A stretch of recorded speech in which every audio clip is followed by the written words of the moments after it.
ಮಹಾರಾಷ್ಟ್ರದ ಪ್ರಭಾವಿ ನಾಯಕನ ಯುಗಾಂತ್ಯ. ಉಪಮುಖ್ಯಮಂತ್ರಿ ಅಜಿತ್ ಪವಾರ್ ದುರ್ಮರಣ. ಬಾರಾಮತಿಯ ವಿಮಾನ ದುರಂತದಲ್ಲಿ ಸಾವು.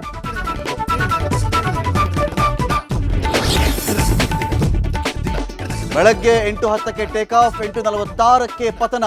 ಕೇವಲ 36 ನಿಮಿಷಗಳಲ್ಲೇ ಸ್ಫೋಟಗೊಂಡ ವಿಮಾನ.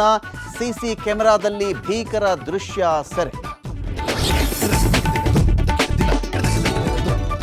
ವಿಮಾನ ದುರಂತದ ಬಗ್ಗೆ ಎಎಐಬಿ ಅಧಿಕಾರಿಗಳಿಂದ ತನಿಖೆ. ಸುಪ್ರೀಂ ಮೇಲ್ವಿಚಾರಣೆಯಲ್ಲಿ ತನಿಖೆಗೆ ಮಮತಾ ಬ್ಯಾನರ್ಜಿ ಆಗ್ರಹ. ವಿಮಾನ ಪತನದ ಬಗ್ಗೆ ಹಲವು ಅನುಮಾನ.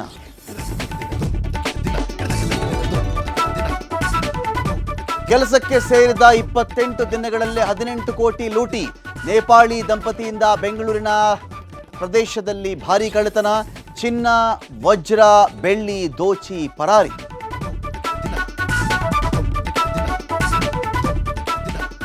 ಜಾಗತಿಕ ಆರ್ಥಿಕ ರಾಜಕೀಯ ಬಿಕ್ಕಟ್ಟು ಎಫೆಕ್ಟ್. ಚಿನ್ನ ಬೆಳ್ಳಿ ಬೆಲೆಯ ನಾಗಾಲೋಟಕ್ಕೆ ಸದ್ಯಕ್ಕೆ ಬೀಳಲ್ಲ ಬ್ರೇಕ್. ಮುಂದಿನ ದಿನಗಳಲ್ಲಿ ಬಂಗಾರದ ಬೆಲೆ ಮತ್ತಷ್ಟು ಏರಿಕೆ ಫಿಕ್ಸ್.